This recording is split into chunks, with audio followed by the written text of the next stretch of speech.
In my own time, especially the 2015 election, my ministers, my senior officers, people who worked with me, there was this fear that this one that we've lost the election, what will be our fate?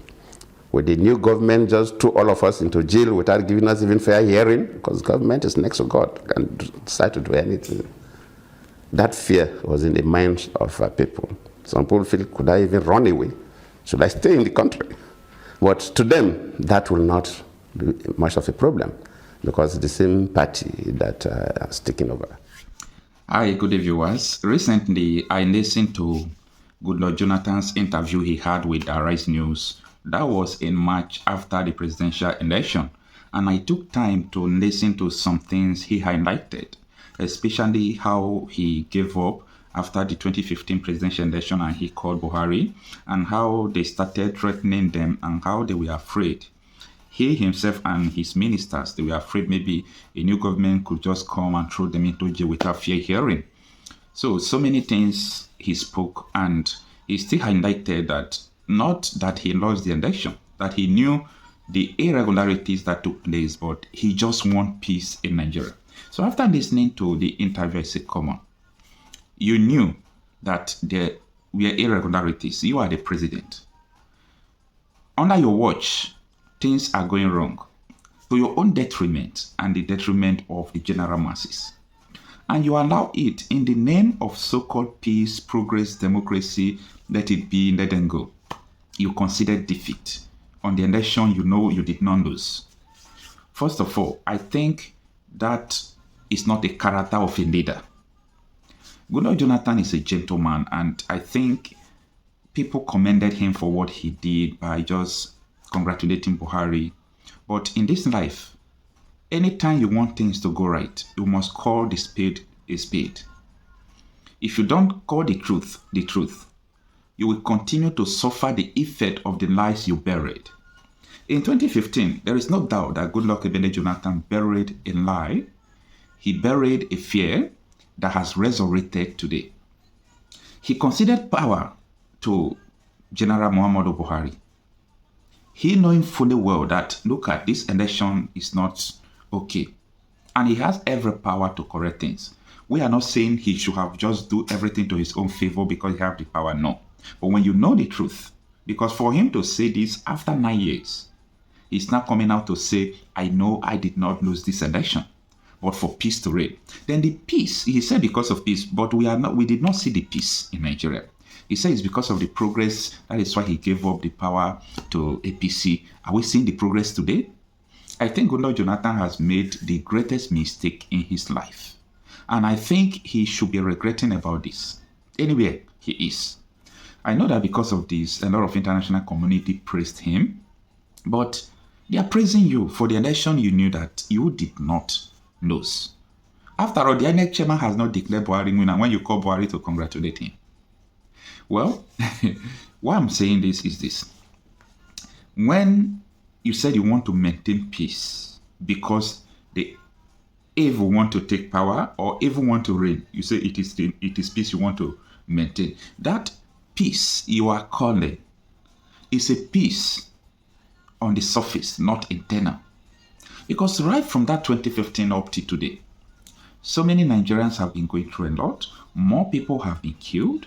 Insecurity persisted and it has grown more than ever. Talking about the debt, the naira weakening, falling drastically, the fuel price, to top of few. So what is the essence of conceding defeat to the APC government? What is the essence? If you knew that you lost the election is a different case.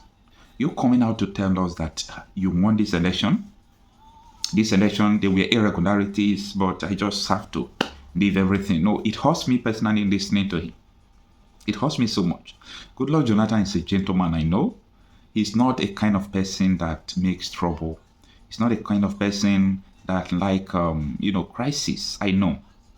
One of the statements he made during the 2015 campaign is that his ambition did not worth the life of so many Nigerians. Say, do not spill blood because of my ambition. But it's not because of his ambition. He's supposed to look beyond himself. That is the problem I have with him. Goodluck Jonathan was looking at himself, that he is the one going to campaign, he is the one vying for the presidential office. He did not look at the masses. If I come down from this office, what are the masses going to face? That is it. And that is the problem we have with our politicians. Self. They look on themselves. He said, the blood of any Nigerian does not worth my ambition. Your ambition or the ambition of Nigerians. It's not your ambition because you can't put yourself there. People will vote for you to be there. So it is the democratic ambition of people supporting you. According to Mr. P2B, sir, I and Dati, we are not running for president. But you people are running the presidency through us. And that is how it's supposed to be. So when things are going wrong like this, we should think twice. Because a mistake like that could be repeated in the nearest future. Where you will say that you want to do something in the name of peace that never existed. It is so unfortunate. But I think Nigeria as a nation will get it right again. But it is very difficult at the moment. Because the APC government, we know, before the election, if you check some of my videos, I clamored. We raised an arm for this. And at the end, it happened. We said when these people assume power, they will use judiciary, we know them, to make sure they hijack as many states they could. And it is happening already. Look at what is going on here and there. Hijacking states, doing all sorts of things. This is unacceptable. But the only way out is that Nigerians should wake up. I know, see, in this 2023 presidential election, a lot of people, they did wonders. The way they mobilized, they voted, and the support they gave to new parties. But the weakness of the youth in this 2023 general election was that we did not start on time. We started barely 7 months, 6 months, 5 months before the election.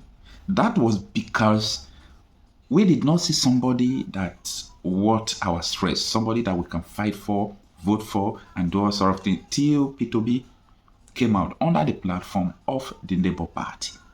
That was how everybody now came out and began to support him and begin to do all sort of things just for him to win.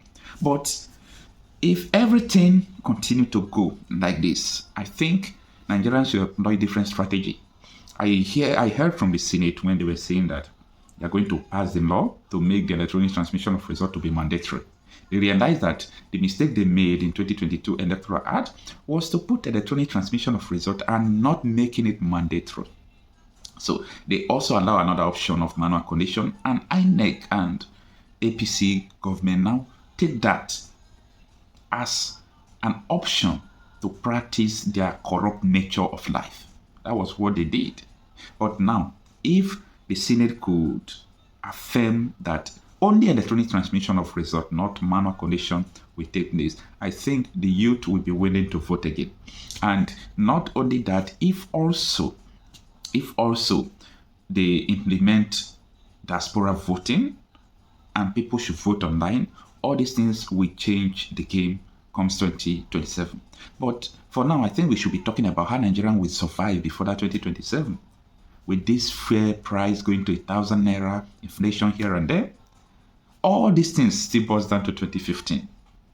If Goodluck had known that we are going to be facing such things like this, I think he should have do everything possible to make sure that APC government never took the power in 2015. Thank you so much for listening. Let your opinion come in the comment section. Tell me what you think about this.